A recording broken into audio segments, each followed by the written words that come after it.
ಪಶ್ಚಿಮ ಘಟ್ಟ ಪ್ರದೇಶಗಳಲ್ಲಿ ನಿರಂತರ ಧಾರಾಕಾರ ಮಳೆ. ಬೆಳಗಾವಿಯ ಖಾನಾಪುರದ ಮಲಪ್ರಭಾ ನದಿ ನೀರಿನ ಮಟ್ಟ ಹೆಚ್ಚಳ ಆಗಿದೆ. ಹೆಬ್ಬಾನಟ್ಟಿ ಉದ್ಭವ ಮಾರುತಿ ದೇವರ ಮೂರ್ತಿ ಈಗ ಮುಳುಗಡೆ ಆಗಿದೆ. ಇದು ಮಳೆಯ ಎಫೆಕ್ಟ್. ಪಶ್ಚಿಮ ಘಟ್ಟಗಳಲ್ಲಿ ಆಗ್ತಾ ಇರುವಂಥ ಭಾರೀ ಮಳೆ. ಬೆಳಗಾವಿಯ ಖಾನಾಪುರ ಮಲಪ್ರಭಾ ನದಿ ನೀರಿನ ಮಟ್ಟ ಹೆಚ್ಚಾಗಿದೆ. ಹೆಬ್ಬಾನಟ್ಟಿ ಅಂತ ಇದೆ, ಅಲ್ಲಿ ಉದ್ಭವ ಮಾರುತಿ ಮೂರ್ತಿ ಇದೆ, ದೇವರ ಮೂರ್ತಿ ಇದೆ, ಅದು ಈಗ ಮುಳುಗಡೆ ಆಗಿದೆ. ದೇವಸ್ಥಾನದಲ್ಲಿ ಆಳೆತ್ತರದವರೆಗೆ ತುಂಬಿಕೊಂಡಿದೆ ನದಿ ನೀರು. ರಾಮ ಲಕ್ಷ್ಮಣ ಸೀತಾದೇವಿಯ ಮೂರ್ತಿಗಳು ಕೂಡ ಜಲಾವೃತವಾಗಿದೆ. ದೇವಸ್ಥಾನದ ಹೊರಗಡೆ ನಿಂತು ಪೂಜೆ ಸಲ್ಲಿಸ್ತಾ ಇದ್ದಾರೆ ಭಕ್ತರು. 4 ದಿನಗಳಿಂದ ಮೂರ್ತಿ ಮುಳುಗಡೆ ಹಿನ್ನೆಲೆ ಪೂಜೆ ಬಂದ್ ಮಾಡಲಾಗಿದೆ. ಪ್ರತಿ ವರ್ಷ ಮಳೆಗಾಲ ವೇಳೆ ಮುಳುಗಡೆ ಆಗುವಂಥ ದೇವಸ್ಥಾನಗಳ ಪಟ್ಟಿನಲ್ಲಿ ಈ ದೇವಸ್ಥಾನ ಕೂಡ ಇದೆ. ಇದು ಬೆಳಗಾವಿಯ ಖಾನಾಪುರದ ಮಲಪ್ರಭಾ ನದಿಯ ನೀರಿನ ಮಟ್ಟ ಹೆಚ್ಚಳ ಆಗಿರೋ ಎಫೆಕ್ಟ್ ನೋಡಿ ಎಷ್ಟು ದೊಡ್ಡ ಪ್ರಮಾಣದಲ್ಲಿ ಇದೆ.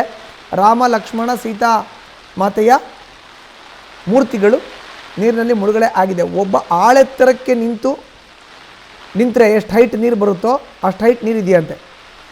ಹೀಗಾಗಿ ಭಕ್ತರು, ದೇವಾಲಯಕ್ಕೆ ಬರೋ ಅಂಥ ಭಕ್ತರು, ದೇವರ ದರ್ಶನಕ್ಕೆ ಬರೋ ಅಂಥವರೆಲ್ಲನೂ ಕೂಡ ಹೊರಗಡೆ ನಿಂತು ರಾಮ ಲಕ್ಷ್ಮಣನಿಗೆ ಸೀತಾಮಾತೆಗೆ ಪೂಜೆಯನ್ನು ಮಾಡ್ತಾ ಇದ್ದಾರೆ, ಸಲ್ಲಿಕೆ ಮಾಡ್ತಾ ಇದ್ದಾರೆ. ಕಳೆದ 4 ದಿನದಿಂದ ಇದು ವ್ಯಾಪಕವಾಗಿ ಆಗಿರುವಂಥದ್ದು.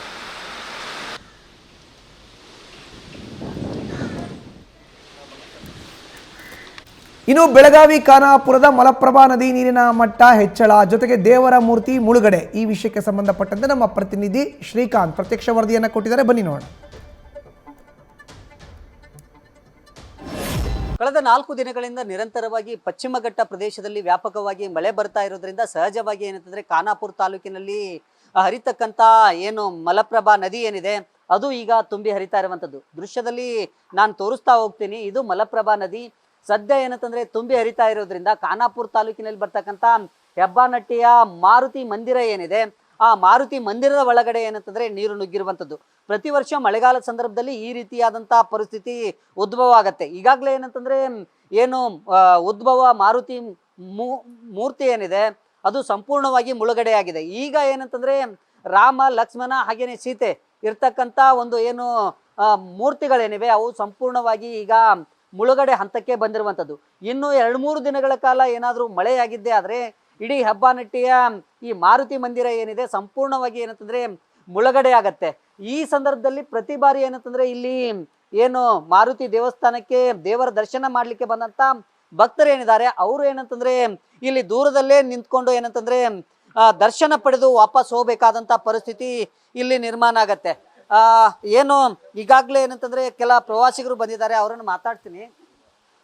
ಈಗ ಅಮ್ಮ ಈಗ ಅವ್ರನ್ನ ಬಂದಿರಿ? ನಾ ಬೆಳಗಾವ್ರಿ. ಈಗ ಏನ್ ಮಾರುತಿ ಮಂದಿರಕ್ಕೆ ಬರ್ತಿರ್ತೀರಿ ಅವಾಗ? ಇಲ್ರಿ, ಫಸ್ಟ್ ಟೈಮ್ ರೀ. First time. ಈಗ ಮತ್ತೆ ಮೂರ್ತಿ ಸಂಪೂರ್ಣವಾಗಿ ಮುಳುಗಡೆ ಆಗಿದೆ. ಏನ್ ಅಲ್ಲೇ ದೂರದಲ್ಲಿ ನಿಂತ್ಕೊಂಡು ದರ್ಶನ ಮಾಡ್ಕೊಂಡು ಹೊಂಟಿದ್ದೀರಾ ಹೇಗೆ? ಇಲ್ರಿ, ದರ್ಶನ ಮಾಡಿದ್ವಿ. ಇಲ್ರಿ, ದರ್ಶನ ಮಾಡ್ಕೊಂಡು ಅಮ್ಮ ನೀವು ಫಸ್ಟ್ ಟೈಮ್ ಬಂದಿರೋದು? ಫಸ್ಟ್ ಹಾ, ಟೈಮ್. ಇದು ಏನಂತಂದ್ರೆ ಕಳೆದ 3-4 ದಿನಗಳಿಂದ ಅಂದ್ರೆ ಬಹಳಷ್ಟು ಕಳೆದ 1 ತಿಂಗಳಿಂದ ಯಾವುದೇ ಮಳೆ ಆಗಿರ್ಲಿಲ್ಲ. ಇದೇ ಕಳೆದ 3-4 ದಿನಗಳಿಂದ ನಿರಂತರವಾಗಿ ಮಳೆ ಬೀಳ್ತಾ ಇರೋದ್ರಿಂದ ಸಹಜವಾಗಿ ಏನಂತಂದ್ರೆ ದೇವಸ್ಥಾನದ ಒಳಗಡೆ ಮತ್ತು ಇನ್ನೂ 1 ವಾರಗಳ ಕಾಲ ಏನಾದರೂ ಮಳೆ ಆದಿದ್ದೇ ಆದ್ರೆ ಈ ಮಲಪ್ರಭಾ ನದಿ ಏನಂತಂದ್ರೆ ಪ್ರವಾಹ ಉಂಟಾಗುವಂತ ಸಾಧ್ಯತೆ ಇದೆ. ಈಗ ನನ್ನ ಜೊತೆ ಮಾತಾಡ್ಲಿಕ್ಕೆ ಕೆಲ ಭಕ್ತರು ಇದ್ರೆ, ಈಗ ನೀವು ಮೂರ್ತಿ ಸಂಪೂರ್ಣವಾಗಿ ಮುಳುಗಡೆ ಆಗಿದೆ, ಈಗ ಏನು ಹೊರಗಡೆ ನಿಂತ್ಕೊಂಡ ದರ್ಶನ ಮಾಡ್ಕೊಂಡು ಹೊಂಟಿದ್ರೆ? ಹೌದ್ರಿ, ಹೊರಗೆ ನಿಂತ್ಕೇಸ್ ನಾವು ಪ್ರತಿ ಶನಿವಾರ ಬರ್ತೀವ್ರಿ. 1 ತಿಂಗಳದಾಗ 2 ಸಲ ರೀ ಬರ್ತೀವ್ರಿ ಶನಿವಾರ. ಇದ ಫಸ್ಟ್ ಟೈಮಾ ನೀವು ಈ ಮುಳುಗಡೆ ಆಗಿದ್ದು? ಇಲ್ಲ ಸರ್, ಅದು ಫುಲ್ ಜಾಮ್ ಆಕೈತ್ರಿ, ಫುಲ್ ಮ್ಯಾಲೆ ಮಟ್ಟ ಬರ್ತಿದ್ರಿ ನೀರು.